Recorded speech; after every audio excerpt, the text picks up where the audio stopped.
Hello everyone. Today I want to talk to you about a very important Supreme Court judgment.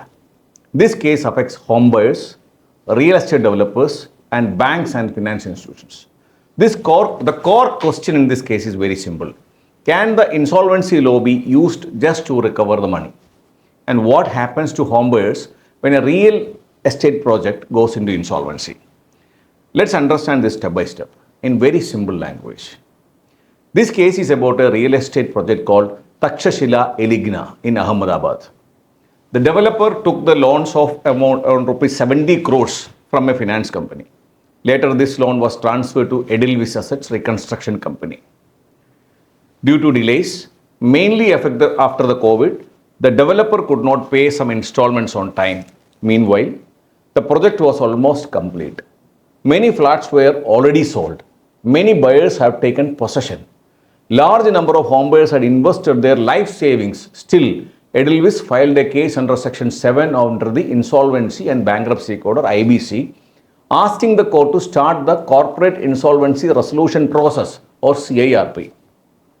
And what did NCLT did? Let us see that. NCLT is National Company Law Tribunal, where all the IBC matters shall be adjudicated. This case first went to NCLT. NCLT looked at this ground reality. It said the project is nearly completed. Homebuyers will suffer badly if insolvency commences. Insolvency law should not be used only for the recovery. So the NCLT rejected the insolvency petition. And finally, the matter then went to appellate body called National Company Law Appellate Tribunal or NCLAT. And what happened in NCLAT? Edelweiss then went to the court and NCLAT took a very strict legal view on this. It said if there is a financial debt and if there is a default, then insolvency must be commenced or case should be admitted. The NCLAT allowed the insolvency case and then refused to hear the housing society, saying that they had no legal standing or they have no locus. This case caused serious concern among the home buyers. And finally, the issue went up to Supreme Court of India. So when this matter reached Supreme Court of India, the court had examined two key questions. First, was it right to admit the developer into insolvency? The second question is that was it right to reject the housing society's request to be heard?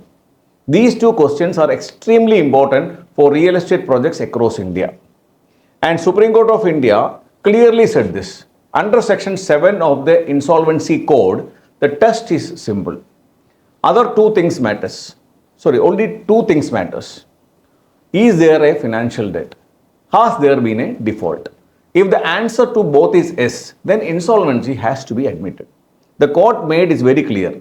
There is a project completion is there, business viability, future cash flow, hardship to these employers. All these cannot stop admission of the insolvency at the initial stage.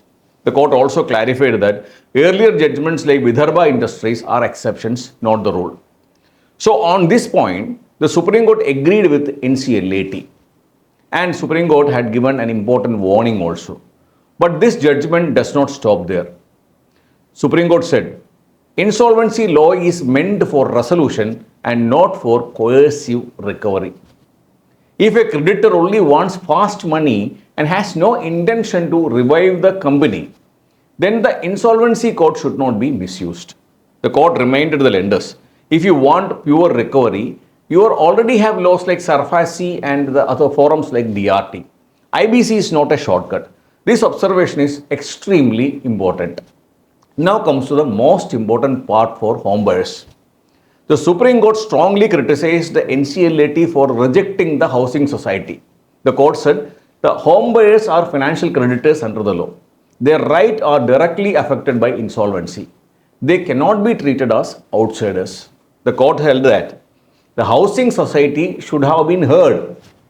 Denying them a hearing violates natural justice.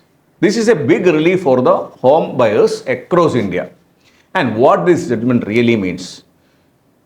So very clearly, insolvency can be admitted once debt and default are proved. But insolvency cannot be abused as a pressure tactic. Homebuyers must be heard and protected. Resolution must focus on project completion, not on liquidation. The Supreme Court tried to strike a balance between legal certainty and human reality. This judgment is a wake up call, my friends. For lenders, for developers, and for regulators, IBC is very powerful, but the power must be used responsibly. If used correctly, it can save projects and protect homebuyers. If misused, it can destroy lives. So, thank you very much for watching. If you found this video useful, please follow and for more legal insights.